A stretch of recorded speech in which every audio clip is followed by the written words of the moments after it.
एक समय की बात है। मोहन और पद्मावती नाम के दो भाई बहन रहते थे। मोहन बड़ी पढ़ाई कर कर बड़े शहर में अपनी बीवी बच्चों के साथ रहता था, पर पद्मावती जिस शहर में पढ़ाई की उसी शहर के जान पहचान के एक लड़के रघु से शादी करके वहाँ पर बस गई। पद्मावती के पास सुंदरता के साथ साथ कई गुण थे। वो अपने पति के साथ सम्मान मेहनत करती। पद्मावती घर पे बहुत मेहनत से समोसे बनाती और उसका पति रघु उस समोसों को टोकरी में डाल के अपनी साइकिल पे रख के गांव में बेचा करता था। समोसे समोसे। उन समोसों से कमाए हुए पैसे रघु घर लेकर आता था। उस तरह 6 साल गुजर गए। उन 6 सालों में पद्मावती को 3 बच्चे हुए, 2 लड़की और 1 लड़का। अपने तीनों बच्चों की भविष्य को दृष्टि में रखते हुए पद्मावती और रघु बहुत मेहनत से काम किया करते थे। पद्मावती के समोसे उस गांव में बहुत मशहूर थे। एक दिन पद्मावती का भाई मोहन पद्मावती के पूरे परिवार से मिलने शहर से गांव आया। बहन, और कितने दिन यहाँ रहोगी? शहर आकर यहाँ करने वाली समोसे का धंधा वहाँ कर लो ना। इसी दौरान रघु घर पर आया तो मोहन ने भी उसे यही बात दोहरा कर बोला, अगर बच्चों का भविष्य शहर में अच्छा रहेगा तो हम जरूर आएंगे जीजा जी। जिस जगह पर बहुत ज्यादा लोग नौकरी करने आते हैं वहाँ पर अपने समोसे का धंधा शुरू करो। मैं जहाँ नौकरी करने जाता हूँ हर सुबह मेरे साथ आके साइकिल पे समोसे बेचो। जैसे मोहन ने कहा उसी तरह रघु पूरे खानदान के साथ शहर चला गया। मोहन के घर के बाजू में ही एक छोटा सा घर किराए पे लेकर वो लोग वहाँ रहने लगे। बिल्कुल गांव के जैसे यहाँ भी पद्मावती समोसे बनाती और रघु उन्हें साइकिल पर रखकर मोहन के साथ नौकरी करने के जगह जाके समोसे बेचना शुरू किया। हर दिन मोहन नौकरी पे जाता और पैसे कमा कर लेकर आता, वैसे ही रघु भी समोसे बेचकर हर दिन पैसे कमाकर घर लेकर आता था। पद्मावती के हाथों से बनाए हुए समोसे शहर वालों को भी बड़े स्वादिष्ट लगते थे। हर दिन रघु जितने समोसे लेकर जाता वो सारे समोसे बिक जाते। इस तरह उन बेचे हुए समोसों के पैसों से रघु ने एक छोटा सा समोसे का ठेला खरीद लिया और गरम गरम समोसे वहीं पे बनाना शुरू कर दिया। एक तरफ पद्मावती गरम गरम समोसे बनाती थी और दूसरी ही तरफ रघु उन समोसों को बेचा करता था। अब तो पहले से ज्यादा कमाई होने लगी थी। जिस तरह पद्मावती और रघु पूरी लगन से कमाई करते थे, उनकी मेहनत के वजह से जिस जगह पर वो छोटे से साइकिल से अपना धंधा शुरू किया उसी जगह एक छोटी सी ठेला खरीदने के बाद एक बड़ा ठेला भी खरीदा और उसके बाद उन्होंने 2 लोगों को भी वहाँ पर काम पे रखा। इसी तरह उनके समोसे का धंधा बहुत अच्छा चला, लेकिन इतने सारे ग्राहक बढ़ गए कि समोसे खत्म होने की वजह से उनमें से काफी ग्राहक निराश होकर वहां से लौटने लगे। पद्मावती और रघु के दिन रात के मेहनत के वजह से अब वो जगह समोसा सेंटर के नाम से मशहूर होने लगी। कुछ दिनों के बाद उन्होंने 10 और काम करने वालों को रख लिया, साथ ही साथ 30 ग्राहकों के बैठने के लायक जगह भी बना ली दुकान में। जैसे समय बीतता गया वैसे पद्मावती के भी बच्चे बड़े होने लगे। मोहन भी रघु के जैसे बढ़ता गया और अच्छी आमदनी कमाने लगा। एक दिन नौकरी खत्म करके मोहन घर लौट जा रहा था, तभी उसने पद्मावती और रघु का समोसा सेंटर देखा और वहां गया। मेरी दी हुई सलाह के वजह से ही तुम लोग इतनी सफलता पाए हो। मैं तुम लोगों को एक और सलाह देता हूँ, सुनो। वो क्या सलाह है भैया? मैं 10 सालों से देख रहा हूँ रघु इतने सारे लोगों को समोसा सेंटर में संभालता है। उसे देखकर मैं आश्चर्यचकित हूँ। रघु मैनेजर के पोस्ट के लिए एकदम सही रहेगा। मेरे जैसा बड़ा जॉब, मेरे जैसा बड़ा नाम, अगर काम पसंद आए तो इनाम। यहाँ हर दिन रघु अपने हुनर और समय को बर्बाद कर रहा है। ये क्या भैया, हम सोच रहे थे आपके काम से हमारा काम बहुत ज्यादा बेहतर है। ऐसा क्यों? क्योंकि 10 साल पहले एक साइकिल स्टैंड के ऊपर एक छोटी सी टोकरी के अंदर हम समोसे बेचा करते थे। उसी दौरान आपकी भी नौकरी लगी थी, लेकिन उस दिनों हम रोज 800 रुपए कमाया करते थे और आपकी महीने की तनख्वाह 10,000 थी। इन 10 सालों में बहुत कुछ बदल गया है। अब हम एक बहुत बड़े समोसे की दुकान के मालिक हैं। इस पूरे एरिया में बहुत मशहूर है। आप इन 10 सालों में मैनेजर बने, जिसके वजह से आपकी महीने की तनख्वाह 1 लाख हो गई है और हमारी 1 लाख से भी ज्यादा आमदनी है। हमने अपने बच्चों के भविष्य के लिए जो भी किया सब सही किया भैया। भविष्य के लिए? वो कैसे? हमने बहुत कम पैसों से अपना धंधा शुरू किया था। हमारे बच्चों को हमने जिस तरह मेहनत की उस तरह मेहनत की जरूरत नहीं है। एक दिन मेरा बेटा इस समोसे का ध्यान रखेगा और संभालेगा, पूरी तरह से बने हुए बिजनेस को आगे बढ़ाएगा। पर आपके बच्चों को वापस शुरुआत से मेहनत करनी पड़ेगी। हमारी तरह आपके बच्चे सीधे आपके दर्जे पर नहीं बैठ सकते। आपके कंपनी के मालिक के बच्चे उस दर्जे पर बैठ सकते हैं, पर आपके बच्चे आपके दर्जे पर आते आते उन्हें बहुत मेहनत करनी पड़ेगी। अब बोलो जीजा जी, कौन किसका हुनर और समय बर्बाद कर रहा है?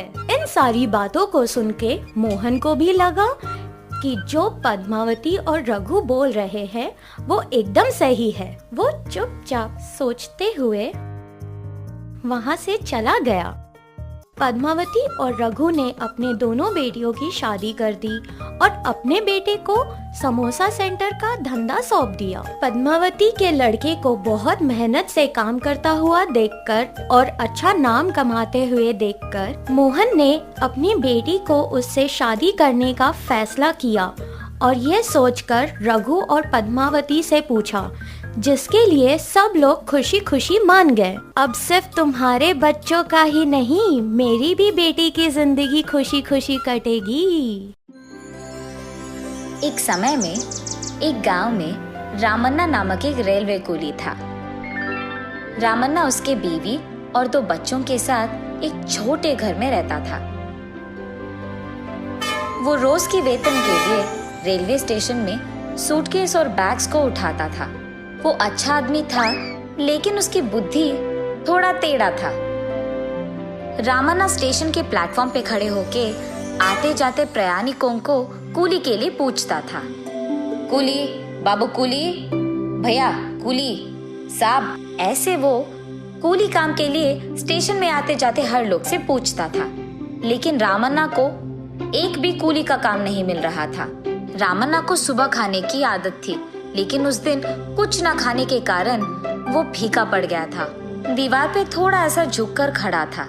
इतने में एक बुजुर्ग, सुनो बाबू कूली, 4 सूटकेस हैं, ट्रेन के आते ही इन सूटकेसों को उसमें लगाना है।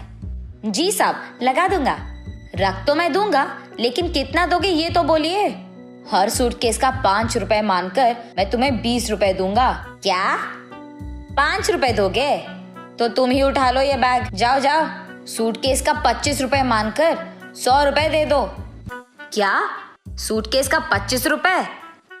मैंने सूटकेस उठाने को बोला है, ट्रेन के बोगी को नहीं। जाओ जाओ। मैंने भी सूटकेस के बारे में ही बात किया, रेल की बोगी की नहीं। 4 सूटकेस का 20 रुपए देता बोला। आया बड़ा है कंजूस आदमी। क्या बोला तुमने? 20 रुपए कम है और मैं कंजूस हूँ? चलो हटो यहाँ से। तुम नहीं हो तो बहुत सारे कुली हैं यहाँ पे। हाँ बड़े आ जाएंगे लाइन में तुम्हारे इस 20 रुपए के लिए। तुम्हें खुद उठाकर रख देंगे रेल में। जाओ जाओ। इतने में रेल स्टेशन पे पहुंच भी गई और रामन्ना के देखते देखते ही चला भी गया। लेकिन रामन्ना को एक भी कूली का काम नहीं मिला था। एक तो पैसे नहीं थे और दूसरा उसे भूख लग रहा था। इसी कारण रामन्ना को गुस्सा आ गया था अपने आप पे और अपनी परिस्थिति पे। उस गुस्से में वो अपने आप को कोसने लगा। अब करने को कुछ नहीं था, तो इसीलिए रामन्ना ने फैसला किया कि कम पैसों में कूली का काम कर देगा। लेकिन उसे सारे स्टेशन में कोई काम नहीं मिला। ऐसे दिन ढल भी गया और उसे एक फूटी कौड़ी भी नहीं मिली। उसी दुख में वो अपने घर का रास्ता पकड़ा। घर पहुंचते ही पापा के इंतजार में बैठे उनके दोनों बच्चे दिखे उसको। अपने पिता को खाली हाथ देख दोनों बच्चे बहुत निराश थे। अपने बच्चों को ऐसे देख रामन्ना भी दुखी हो गया। दिन ब दिन घटता उसके परिवार का हालत देख रामन्ना अपने आप में रो दिया। एक तरफ उसकी बीमारी बीवी को देख, आज सुबह मिले उस 20 रुपए की कूली कर देता, अपनी बीवी की दवाई तो ना हो पाता, लेकिन कम से कम मैं बच्चों को तो खिला पाता। ऐसे वो अपनी घमंडी नियत को कोसकर कुछ काम ढूंढने के लिए तुरंत रेलवे स्टेशन की ओर भागने लगता है। आधी रात तक काम करने के बावजूद उसे उसके खर्चों के लिए काफी पैसे भी नहीं मिलते हैं। इतने में रेलवे स्टेशन में मौजूद पुलिस आधी रात को रामन्ना को उधर मंडराते हुए देख उस पे शक करते हैं। चोर समझकर उसे पुलिस स्टेशन ले जाते हैं। साहब मैं कोई चोर नहीं हूँ साहब, मैं एक कूली हूँ साहब। ऐसे उसके कहने के बावजूद पुलिस उसका बात नहीं मानते हैं।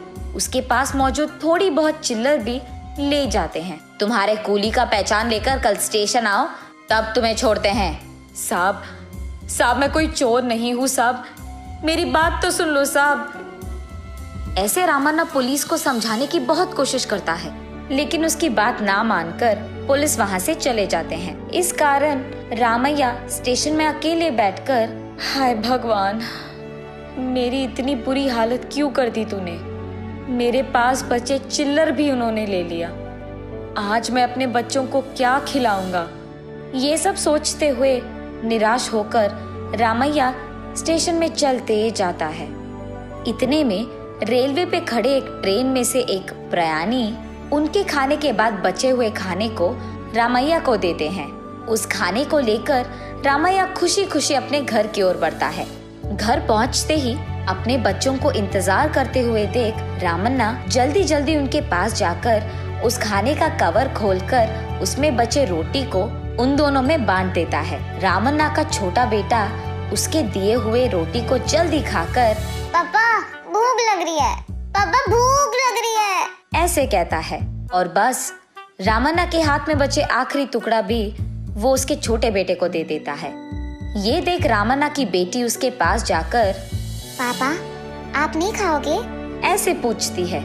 मैं तो कब का खा लिया बेटा, मैं ये खाना तुम्हारे लिए लाया हूँ। ये कहकर वो पानी से अपना पेट भर के सो जाता है। अगले दिन उसकी बीमार बीवी, भूखे बच्चे, गरीब हालत के बारे में सोचते हुए भगवान की कृपा से अगर आज कुछ काम मिला तो अपनी बीवी के लिए दवाई, बच्चों के लिए खाना ले जाऊंगा। इसी सोच के दुख में वो स्टेशन की ओर बढ़ता है। आज रामन्ना घमंडी ना होकर जितना भी काम मिले सारा कर देता है। दिन ढलते ही वो कुछ पैसे कमा लेता है। चलो आज कुछ तो पैसे मिले, ऐसे सोचते हुए वो उसके घर जाने के लिए स्टेशन से बाहर जाने लगता है। इतने में उसे स्टेशन के एक बेंच पे एक सूटकेस दिखता है। उस समय में स्टेशन में कोई रेल नहीं था, चारों ओर एक भी आदमी नहीं था। वो सोचने लगता है कि ये सूटकेस किसका हो सकता है। चारों ओर कोई ना दिखने के कारण वो सोचता है कि कोई उसका सूटकेस भूल गया होगा। इसीलिए उस सूटकेस को लेकर वो पुलिस स्टेशन जा पहुंचता है। जो पुलिस उससे कल रात पैसे लिए थे वो उसे वहां दिख जाते हैं। उनके पास जाकर, साहब मुझे ये सूटकेस स्टेशन में मिली है साहब, वहां कोई नहीं था, लगता है कोई भूल गया, आप ही इसको इसके मालिक के पास पहुंचा दीजिए साहब। उसके कारण पुलिस को समझ आता है कि ये चोर नहीं नेक इंसान है। ये देख उससे बोलते हैं, ठीक है तुम घर चले जाओ, हम इस सूटकेस को उसके मालिक तक पहुंचा देते हैं। ऐसे कहकर उसे वहां से भेज देते हैं। उस दिन कमाए हुए पैसों को लेकर रामन्ना उसके परिवार वासियों के लिए खाना लेकर, बीमार बीवी के लिए दवाई भी लेकर घर जाता है। अगले दिन आज पता नहीं कैसे रहेगा, ऐसे सोचते हुए स्टेशन पहुंचता है। पहुंचते ही उसके सामने स्टेशन मास्टर दिख जाते हैं। आ गए तुम्हारा ही इंतजार कर रहा था मैं। उनकी ये बातें सुनकर रामन्ना डर जाता है। क्या हो गया साहब, क्या मैंने कुछ गलत किया है?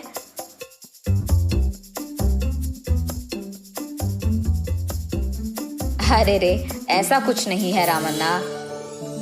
कल रात के तुम्हारे अच्छे काम के लिए तुम्हें तोहफा मिला है। तुमने जो सूटकेस पुलिस लोगों को पहुंचाई थी वो एक अमीर आदमी का है। तुम्हारी अच्छाई की दाग देकर तुम्हारे लिए कुछ पैसे भिजवाया उन्होंने। हर अच्छे काम का प्रतिफल होता है। ये कहते हुए स्टेशन मास्टर रामन्ना को वो पैसे देता है। अच्छे काम करते हुए अपनी जिंदगी और जिम्मेदारी निभाओगे तो उसका प्रतिफल तुम्हें हमेशा मिलेगा। डब्बा वाला। बिष्णुपुर नामक एक गांव में अमित नामक एक डब्बा वाला अपने परिवार के साथ रहता था। अमित एक बहुत ही साधारण परिवार का आदमी था। उसकी पत्नी हिमा सिलाई करके थोड़े बहुत पैसे जमा करती थी और उनके बेटा अमर पढ़ाई करता था। अमित घर का सारा खर्चा डब्बे वितरण करके जो पैसे मिलते थे उससे चला लेता था। अमित हर दिन सुबह 8 बजे उठ के अपनी साइकिल पे शुरू होके घर घर को जाके नाश्ते के डिब्बे इकट्ठा करता था और उन डिब्बे में से कुछ पाठशाला में, कुछ कारखानों में समय पर पहुंचाता था। ऐसे ही हर दिन बहुत डब्बे वितरण करके डब्बे के 10 रुपए लेता था। आए हुए पैसों के साथ अपने बेटे को एक अच्छे स्कूल में पढ़ाता था।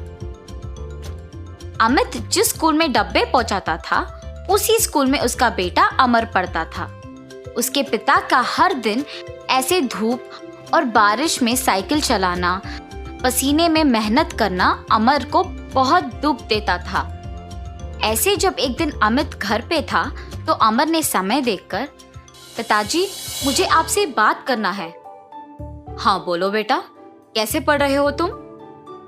मैं अच्छा पढ़ रहा हूँ पापा, आपसे कुछ बात करना चाहता हूँ। बोलो बेटा। पापा आप मेरे लिए और मेरे स्कूल के फीस के लिए बहुत मेहनत कर रहे हैं। आप ऐसे धूप और बारिश में बहुत दूर के किलोमीटर साइकिल चलाते हुए डब्बे पहुंचाना मुझे अच्छा नहीं लग रहा। मेहनत के बिना पैसे कहाँ से मिलेंगे बेटा? भविष्य में तुझे एक बड़ा ऑफिसर बनाऊंगा। मेरी तरह ऐसे छोटे काम नहीं करना है तुम्हें, और पसंद करे तो सब कुछ अच्छा लगता है बेटा। पिताजी की बातें सुनकर अमर सोचता है कि वो सारी बातें सच हैं, पर फिर भी उसे तसल्ली नहीं होती है और अपने पिता को ऐसे मेहनत करना देख नहीं पा रहा था। उसने सोचा कि इन सब का हल सिर्फ उसका अच्छा पढ़ना ही होगा। इसीलिए वो दिन रात मेहनत से पढ़ाई करता है। ऐसे पढ़ाई करते वक्त अमर को अपने पिता का काम आसान करने के लिए एक उपाय सूझता है। तुरंत वो उसके विचार सारे एक पेपर पे लिखता है। अगले दिन अमर अपने पिता के घर होते समय देख अपने विचार सारे उनसे कहता है, पापा आपके ही काम में मेहनत के बिना आपके साथ ज्यादा लोग काम करते हुए अब की आपकी आमदनी से भी ज्यादा पैसे कमाने के लिए मेरे पास एक उपाय है और इसमें आपको निवेश रखने की भी कोई जरूरत नहीं है। क्या बात कर रहे हो तुम? व्यापार चलाने की क्षमता हम में नहीं है। जाओ जाके पढ़ो बेटा। ये क्या बात हुई जी? पहले सुनो तो सही कि वो क्या कहना चाहता है। अगर वो ये कह रहा है कि निवेश के बिना ज्यादा पैसे कमाने का उपाय है और वो भी इतने छोटे उम्र में, आपको तो खुश होना चाहिए ना। मेरी बात तो सुनिए पिताजी, सच्ची में ये मुमकिन है। ठीक है बोलो, मैं भी अब तो जानूं ये कैसे मुमकिन है। और ऐसे अमर अपने पिता को उसके विचार बताना शुरू करता है। पापा, हमारे गांव में कुल मिला के 350 परिवार है। आपके गिनती के अनुसार डब्बा देने वालों के परिवार में कारखानों में काम करने वाले, सरकारी कार्यालय में काम करने वाले, स्कूल और कॉलेज जाने वाले होंगे। इसीलिए उन सारी जगहों में मैं अपने दोस्तों के साथ नौकरी का मौका है। इच्छुक लोग आवेदन कर सकते हैं। निम्नलिखित पता पे आके अपना नाम और बाकी विवरण दे के नौकरी तुरंत शुरू कर सकते हैं। ऐसे पेपर में लिख के दीवारों पे चिपकाएंगे। उसके बाद जितने भी लोग आते हैं उन सबको यही काम समान रूप से विभाजित करेंगे। महीने के अंत में आए हुए पैसों में आधा हम उनको दे देंगे और आधा हम रख लेंगे। ठीक है, तुम्हारे गिनती तो मुझे समझ नहीं आ रहे, पर इसे हम ईमानदारी से कोशिश करेंगे। पढ़ाई का ज्ञान तुम्हारा है बेटा और जिम्मेदारी का डर है मेरा। मैं ये नहीं कह रहा हूँ कि तुम्हारा सोच गलत है। तुम जाके तुम्हारे दोस्तों के साथ दीवारों पे नौकरी का अवसर के पेपर चिपकाओ। उसके बाद हम देखते हैं कि क्या करना है। ऐसे कहकर अमित वहां से चला जाता है। अपने पिता का दिया हुआ अवसर देख अमर अपने दोस्तों के साथ स्कूल, सरकारी कार्यालय, कारखाने, कॉलेज जैसे जगहों के बाहर उन पत्रिकों को चिपकाता है। और इतना ही नहीं, वहां पे लोगों को भी उसने बताया कि उसके पिता ने एक नया व्यापार शुरू किया और उसमें नौकरी का अवसर है। सभी को अमित के व्यक्तित्व के बारे में सालों से पता है, क्योंकि वे डब्बा वाले की तरह सालों से काम कर रहे हैं। तो इसीलिए गांव के लोग उसके पास काम करने के लिए सहमत होते हैं। नौकरी के बारे में विज्ञापन करने के कुछ ही दिनों में 60 लोग अमित के घर नौकरी के लिए आते हैं। आए हुए 60 लोगों को 5 अलग अलग भाग के जगहों के लिए विभाजन करते हैं। 12 लोग कारखानों के लिए, 12 सरकारी कार्यालय के लिए, 24 लोग स्कूल और कॉलेज के लिए और 12 को बाकी जगहों के लिए विभाजन करते हैं। इन सबको डब्बे इकट्ठा करके उन्हें उनके जगहों पे पहुंचाना था और सब काम पे लग जाते हैं उनके साइकिल पे। पहले महीने बाद डब्बा बेचने वाले परिवार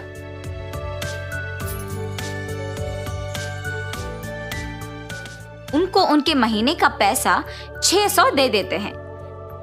ऐसे 175 परिवार 600 रुपए महीने को भरने के बाद अमर के पिता के पास 1,05,000 रुपए आते हैं। 1,05,000 रुपए? उसमें से आधा तो हमारे साथ काम के कर्मचारियों को देने में ही जाएगा। फिर भी 52,500 रुपए तो बच जाते हैं। मेरा बेटा तो हीरो है। अमित ऐसे बहुत ही कम समय में एक अमीर व्यापारी बन जाता है। अमित के जीत का गांव के सारे लोग अभिनंदन करके उसका सत्कार करते हैं। पर उस समय पर अमित कहता है कि सत्कार उसे नहीं बल्कि उसके बेटे का करना चाहिए। इस जीत के पीछे मैं नहीं बल्कि मेरा बेटा है। 16 साल के मेरे बेटे से मेरी मेहनत और पसीना देखा नहीं जा रहा था और उसने तब इस व्यापार के बारे में सोचा। मेरे पास आके उसने इस उपाय के बारे में कहा। पढ़ा लिखा ना होने के कारण मुझे तो ये सब समझ में नहीं आया, पर उसने हार नहीं मानी और मुझे इस व्यापार के बारे में सब कुछ समझाया। नौकरी के अवसर के बारे में सबको बताया और मुझे यहाँ तक ले आया। मेरा बेटा ही असली हीरो है। ऐसे कहकर अमर का सत्कार करता है अमित। तो इस कहानी का नैतिक अच्छे विचार सोचने के लिए उम्र की कोई जरूरत नहीं होती है। अगर अपने मन में कुछ ठान ले और कृषि करे तो सफलता जरूर मिलेगी।